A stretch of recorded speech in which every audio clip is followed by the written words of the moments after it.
You're back with Three Springs Native Nursery.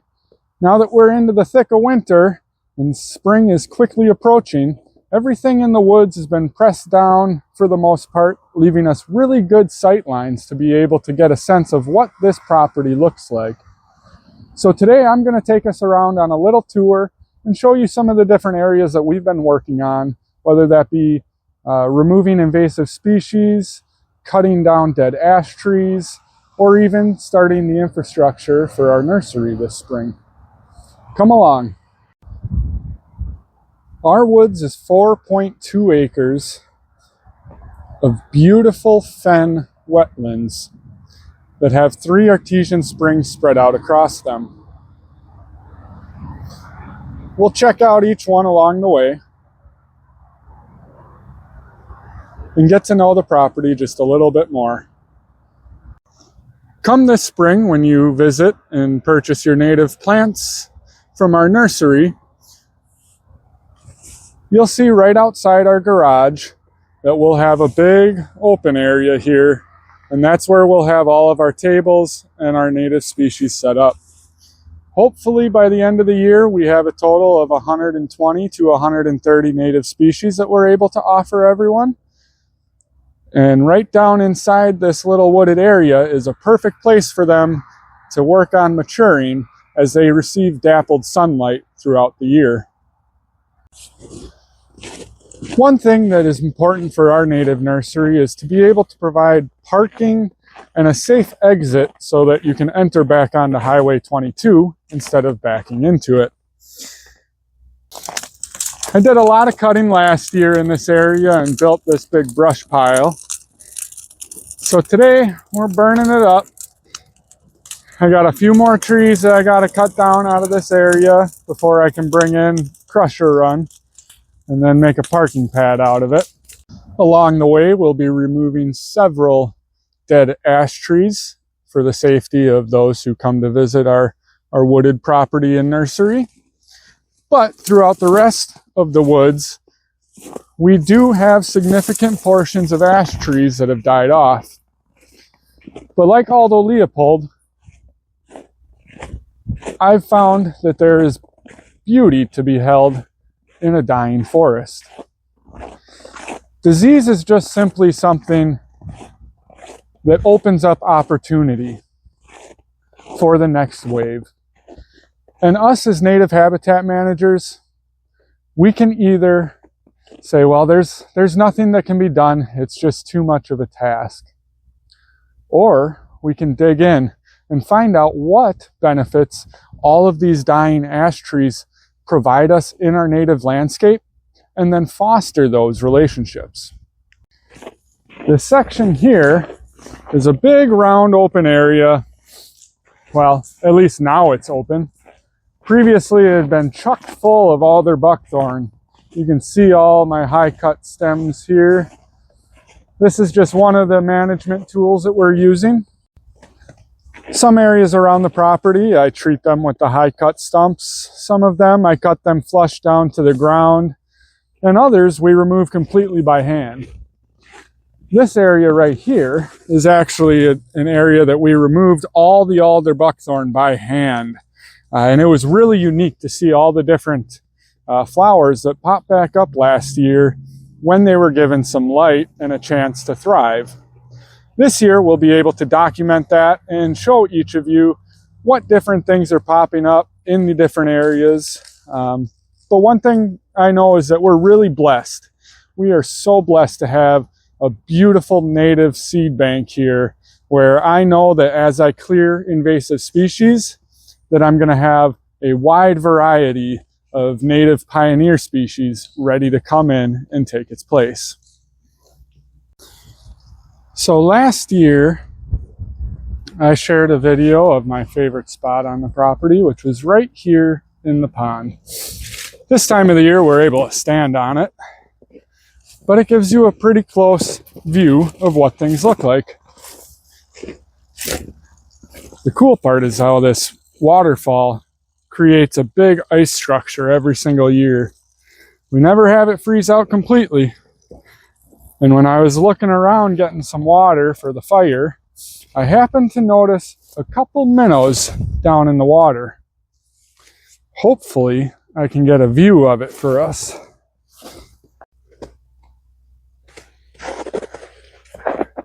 They hide out right underneath the ice shelf.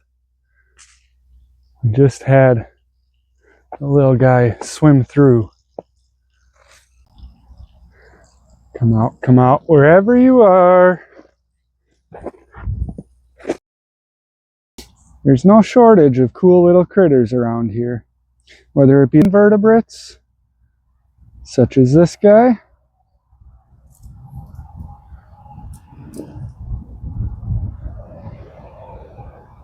or our snail friends that hang out.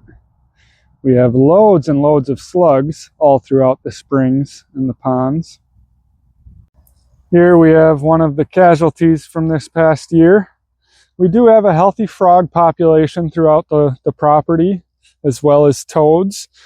I know we have leopard frogs and wood frogs, as well as at least one type of tree frog. But that's always my favorite time of spring, when the frogs return and start croaking again. Now, let's see if we can find one of them minnows. Oop, we got one. Can we get him to scoot out?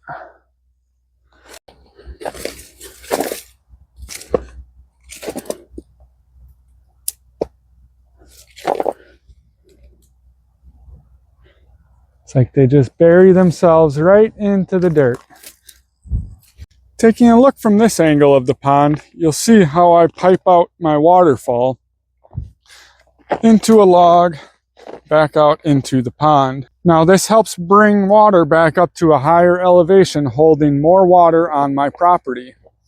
Thanks to that, I've seen increases in frogs, snails, and minnows in this first pond here. Back when I bought this property 3 years ago, this water body hardly existed in here beyond March or April, when all of your runoff water from snow melted away. In the future, we look forward to damming up and holding more water in this body, where it's going to create a horseshoe type pond that fills over into this side here.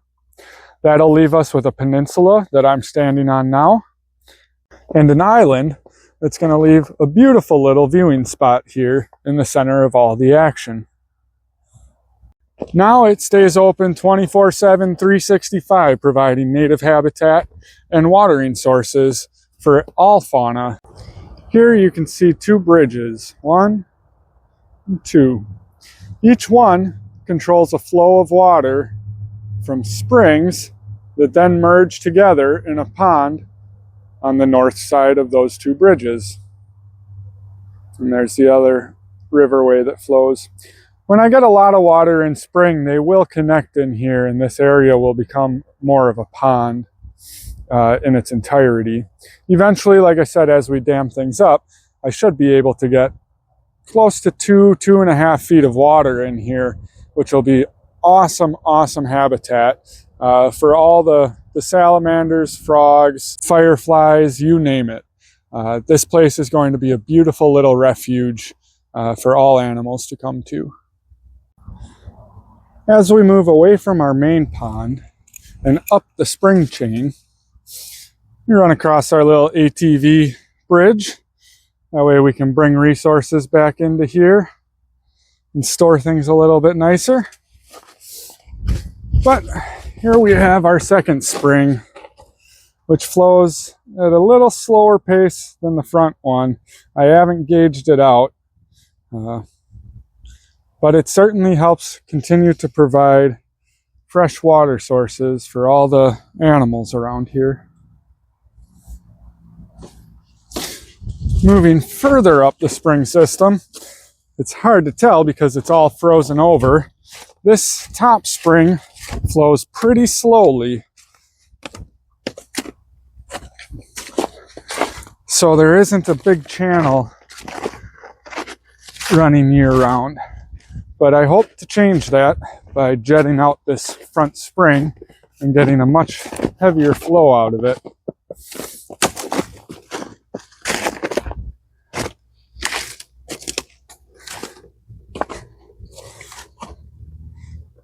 And that's number one.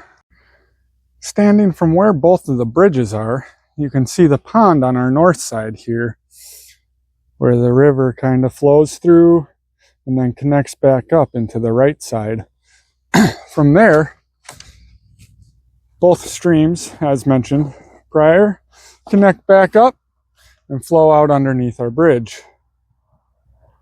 Right now it's more of a dam than a bridge as it continues to erode. And I do believe that there is another fourth spring right underneath that bridge based on the way the water flows under there. But we'll go over and check out where that connects and then flows off the property to get a little better idea of just how water moves through here. From our front spring,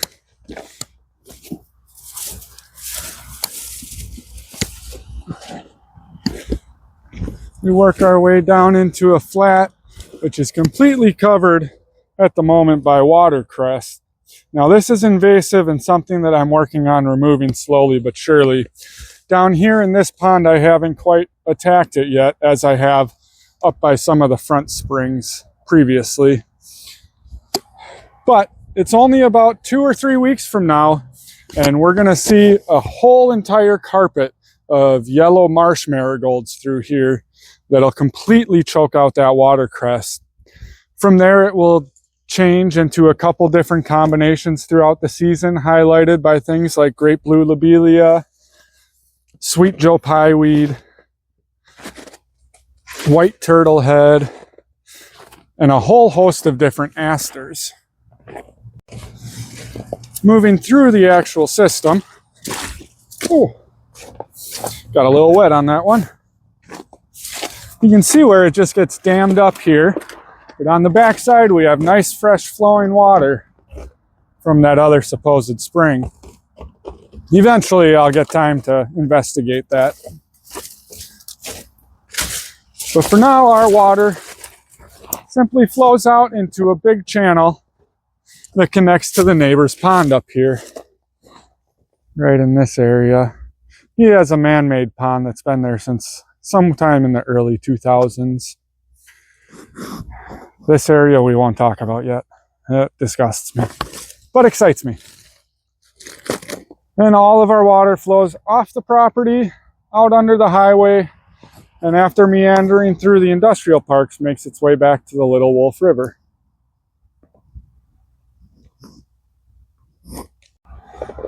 Fen wetland systems aren't just important here in Wisconsin and the upper Midwest, but across the country there's a host of different freshwater fen systems that promote massive, massive amounts of biodiversity, and they need to be protected for the sake of our genetic seed bank.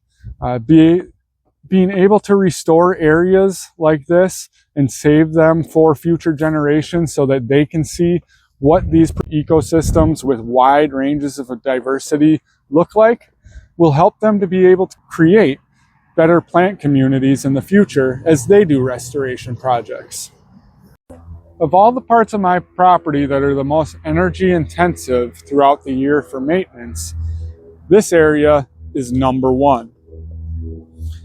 All throughout this area, the reason why it's open right now is because typically it's covered by 10 to 12 foot Japanese knotweed. Over the past 3 years, I've been doing lots of work maintaining and managing this area to be able to weaken some of the root bases on the Japanese knotweed. But along the way, I've also been able to gather really important observations as to how pioneer species work their way back into stands of Japanese knotweed after management has begun. Many people believe that spraying alone is the only way to remove Japanese knotweed due to its aggressive nature. But I have some promising signs that if you have a native seed bank located within your property, that you do have a potential for non-chemical management to slowly work its way and take over the areas that Japanese knotweed has previously inhabited. Look at that, right inside the Japanese knotweed area, we have some beautiful Jack in the Pulpit seeds just waiting to go Throughout this year, as I go to manage this area, I'll make sure to bring you guys along with me so that you guys can learn a little bit more about the different pioneer species that might be helpful and some of the different suppression techniques that I use to help manage a big area such as this. This is what alder buckthorn looks like when you get it in wetland areas. Ooh. Whoops, that just happened.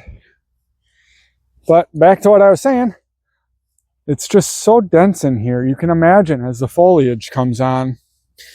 Now, the alder buckthorn, it really only tops out at 12 to 15 feet. And it has no spines on it like you might see on your traditional common buckthorn. So it makes it a lot more pleasant to work with, but it's by no means any less aggressive or invasive. Thick monocultures develop, and this wetland fen has definitely seen full development. After seeing all the examples of the other areas that I've managed previously, this gives you just a little idea of just how nasty this stuff can be. Nothing grows underneath here with exception to a few ferns, a handful of sedges, and a little bit of false starry Solomon seal, if you're lucky.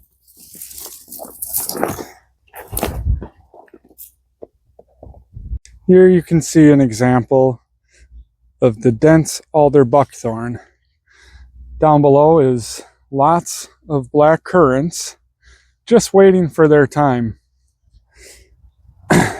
As we move over to the right, you'll see where I've cleared all of the alder buckthorn, leaving just high bush cranberries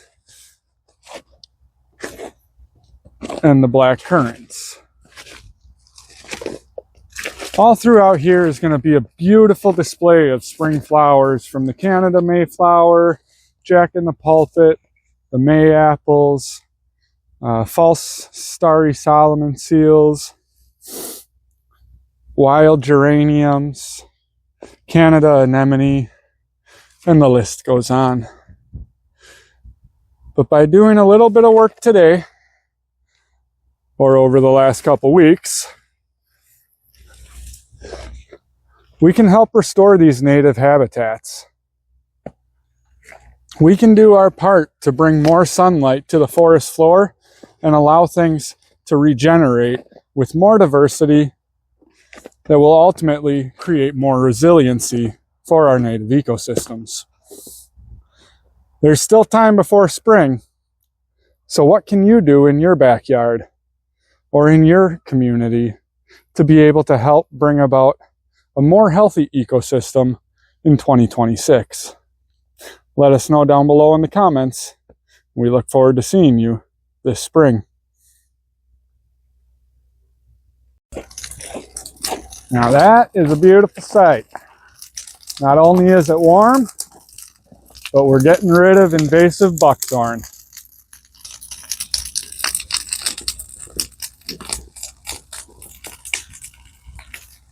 I don't know if there's anything sweeter than the crackle of a fire.